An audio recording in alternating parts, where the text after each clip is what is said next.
બધાએ આપણે સુરક્ષા વિશે વિષય થીમ છે તો સુરક્ષાથી આપણે કેટલું દૂર રહેવાનું ખબર છે બધાને? આપણે ગેસનો બાટલો હોય ત્યાં નહીં જવાનું.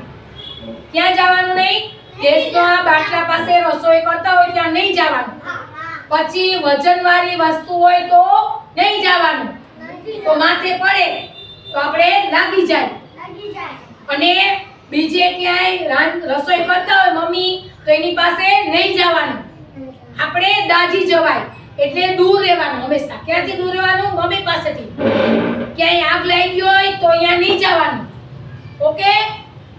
આ આપણે સુરક્ષા છે. આપણે ક્યાંય વજનવાળી વસ્તુ ઉપાડવાની નહીં તો આપણા પગમાં લાગે, હાથમાં લાગે, માથામાં લાગે. એટલે તમારે બધાને ધ્યાન રાખવાની છે કે દાજી જવાય નહીં જવાનું, વજનવાળી વસ્તુ નહીં ઉપાડવાની, ઉપર ચડીને વસ્તુ નહીં ઉપાડવાની, નીચે બેસીને રમવાનું. અને આ સુરક્ષાનો વિષય છે. ઠીક છે, પેકિંગ કરો.